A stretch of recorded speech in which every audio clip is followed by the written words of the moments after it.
സ്നേഹമുള്ള സഹോദരങ്ങളെ, പ്രഭാതവന്ദനം.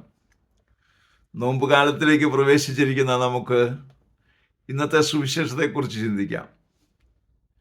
ഈശോ വളരെ വ്യക്തമായിട്ട് പറയുകയാണ്, ഞാൻ പീഡകർക്ക് ഏൽപ്പിച്ചു കൊടുക്കപ്പെടും, എന്നെ എല്ലാവരും എതിർക്കും, ഞാൻ മരിക്കും, അല്ലെങ്കിൽ എന്നെ അവർ കൊല്ലും,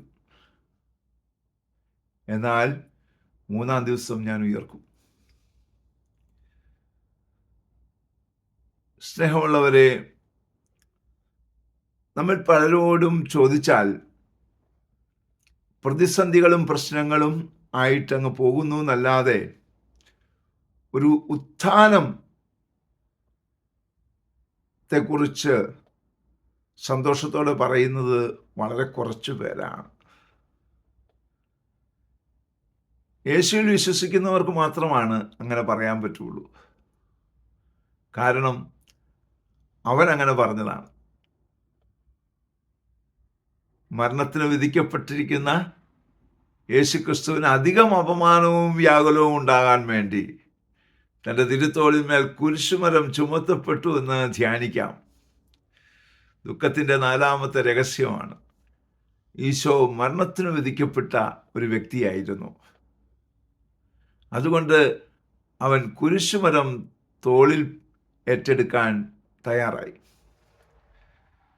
നമ്മൾ ഓരോരുത്തരും മരണത്തിന് വിധിക്കപ്പെട്ടവരാണ് കേട്ടോ. എന്നാൽ കുരിശ് എടുക്കാൻ എത്ര പേർക്ക് താല്പര്യമുണ്ട്? നമുക്ക് കുരിശ് ഇറക്കി വെക്കാനാണ് താല്പര്യം. ഒന്ന് ചിന്തിച്ചു നോക്കിയേക്കൂ. പ്രാർത്ഥിക്കാം. പരിശുദ്ധ അമ്മേ, സഹായിക്കണേ. വിശുദ്ധ ഔസേപ്പിതാവേ, ഞങ്ങൾക്ക് വേണ്ടി പ്രാർത്ഥിക്കണേ. പരിശുദ്ധാത്മാവേ, എഴുന്നള്ളി വരണേ. പരിശുദ്ധ പരമ ദിവ്യകാരണത്തിന് എന്നേരവും ആരാധനയും സ്തുതിയും പുകഴ്ചയും ഉണ്ടായിരിക്കട്ടെ. ആമേൻ.